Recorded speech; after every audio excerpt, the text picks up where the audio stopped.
Kita mo naman sa Blue Ribbon eh. Banggitin ka lang, patay ka na. At etong ginagawa nila Senator Lacson, nila SP Soto, mabigat. So ang kinatatakot din niya, wala naman siyang kaso, wala naman. I can back up this, what I'm saying. But nagulat ako, dito po, sa letter E42, nakalagay dito, nag-deliver kay Senator Tito Soto. Pwede nyo bang i-verify? Totoo po to at ay kwento nyo yung circumstance. Yes, Your Honor. Sige, sir. Yung time na yan, Your Honor, advance team kami, Your Honor. Nauna kami sa area kasi in-advise na kami ng team leader namin na mag-proceed na sa building ni Tito Soto sa Baclaran. So, after lunch, nandun na po kami aboard. Ngayon, nag-aantay kami na dumating sila ni Boss Saldi. Kalau na dumating sila, building ni Tito Soto sa Baclaran. So, after lunch, nandun na po kami aboard. Ngayon, nag-aantay kami na dumating sila ni Boss Saldi. Kalau na dumating sila, ngayon, na okay na yung area, nariko na namin. Pagdating nila, na ako nag-guide po dun sa baba. Parang may basement sa gilid po. Ngayon, dumiretso yung limo ni Boss, umikot. Tapos nag-drop off. Tapos makyat sa parang nagdaanan, Your Honor. At tapos may elevator. Kasama niya po si A.A. Mark, saka si Paul, saka yung SO niya po nga si Police Major Dichoso po. Tapos noon, pasakay siya sa elevator, may pagbukas ng elevator, may nagsalubong po doon. Sumakay sila.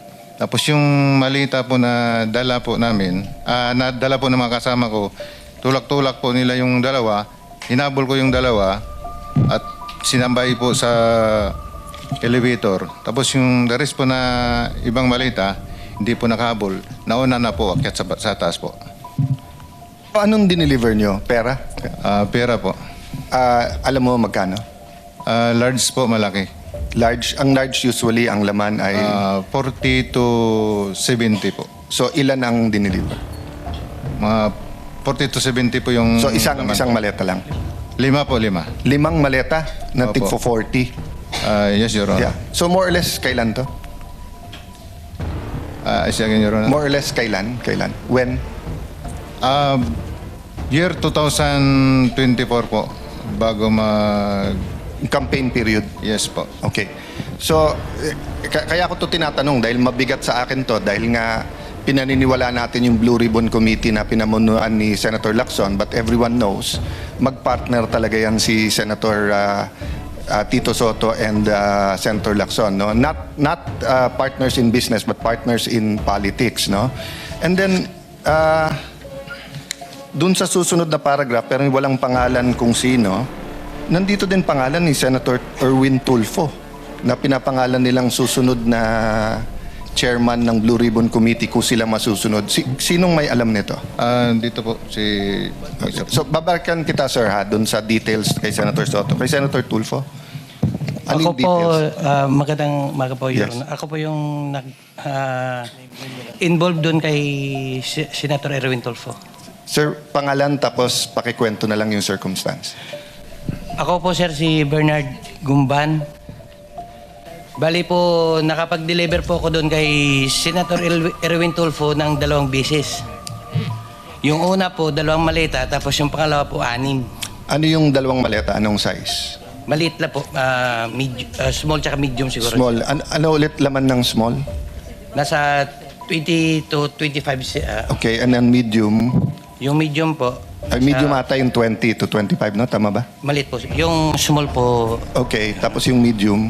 nasa 40 to 50. Okay, so ang dineliver mo is from 60 to 70. Okay.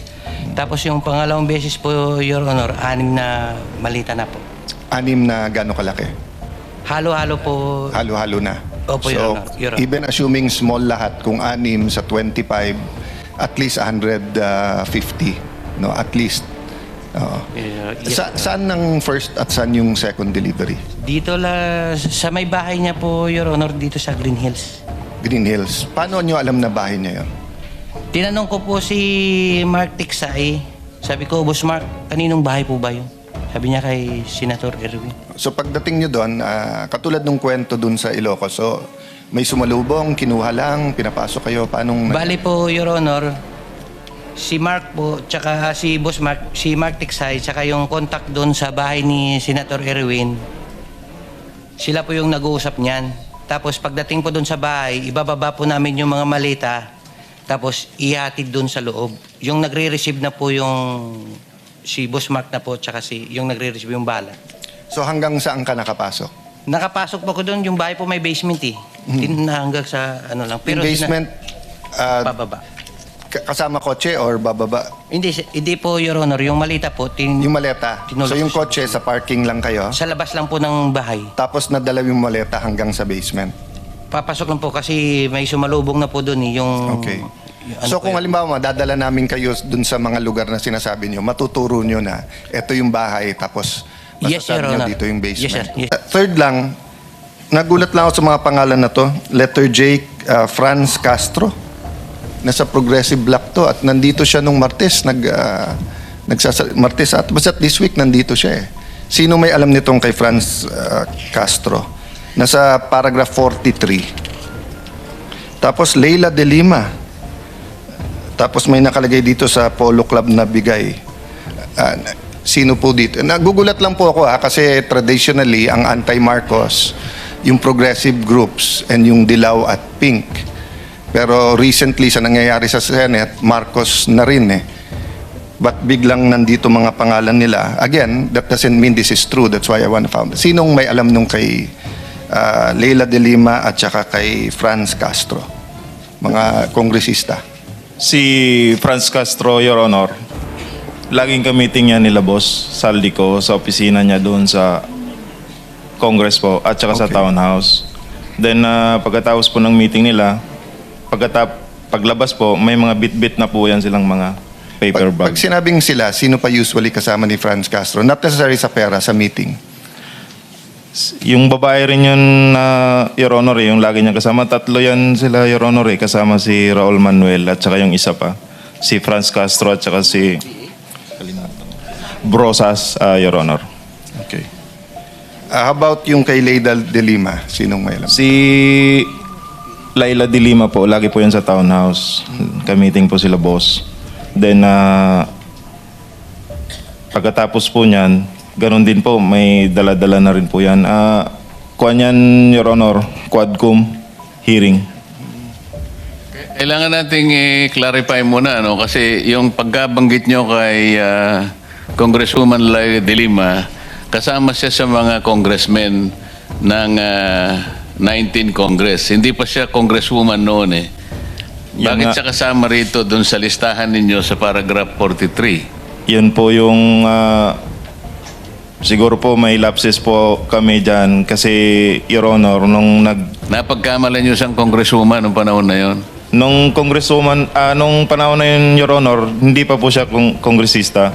Pero yung namimit na po kami ni Attorney Baligod, congresswoman na po kasi siya, kaya nasama po dyan sa mga congressman po. Kasi bukod sa kanya, itong tunay na mga congressmen na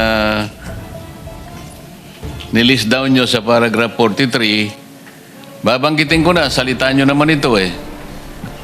Ito yung mga nag-deliver po kami mismo sa bahay ng ilan sa HOR at yung iba kinuha nila sa Unit 8 o Unit 9 ng Polo Club Townhouse, Forbes Park. Sila yung mga sumusunod. Benny Abante, Sia Adyong, Jose Alvarez. Dito binabanggit ninyo kung saan kinuha eh. Halimbawa, si Benny Abante, kinuha niya sa House of Representatives saka sa Townhouse. Si Sia Adyong, mga congressman po ito ha. House of Representatives niya kinuha. Jose Alvarez sa Forbes Park House. Jojo Ang, Townhouse. Julien Baronda, Townhouse. Ace Barbers, Townhouse. Ching Bernos, House of Representatives. Arlene Brosas, House of Representatives, Townhouse. Franz Castro, House of Representatives, Townhouse. Joel Chua, House of Representatives. Manix Delipe, House of Representatives. Ito nga, si Laila de Lima, townhouse din niya kinuha. Dan Fernandez, House of Representatives, townhouse. Janet Garin, House of Representatives, townhouse. Dong Gonzales, townhouse. J. Konghun, House of Representatives at townhouse. Jerbil Luistro, House of Representatives. Raul Manuel, House of Representatives and Townhouse. Ito yung mga makabayan group na sinasabi ni Senate President kanina eh. Raul Manuel, Franz Castro, Arlene Brosas. Ito yung makabayan black. Na kapag nagsasalita sila sa House of Representatives, matagal ko po silang nakasama roon eh. Wala nang ginawang mabuti ang gobyerno. Palagi sila na lang mabuti. Na parang sila, ay ngayon pala di ko sinasabing totoo lahat ito, kaya kayo nandito para patibayan ninyo, para tindigan ninyo na totoo lahat ang sinabi nyo rito. Sandro Marcos, Forbes Park, Paulo Ortega, House of Representatives, Joseph Paduano, House of Representatives, Townhouse, Stella Kimbo, House of Representatives, Townhouse and Residence, J.J. Suarez, House of Representatives, Erwin Tulfo, ayun, Green Hills, House of Representatives. Itong lahat po na binanggit ninyo na mga ngayon ay naglilingkod na miyembro ng House of Representatives, yung iba naman ay wala na, kailangang mapatibayan natin sa pagitan ng inyong individual o sama-samang paglalahad na tama lahat, na sila ay nakatanggap sa iba't ibang paraan at iba't ibang lugar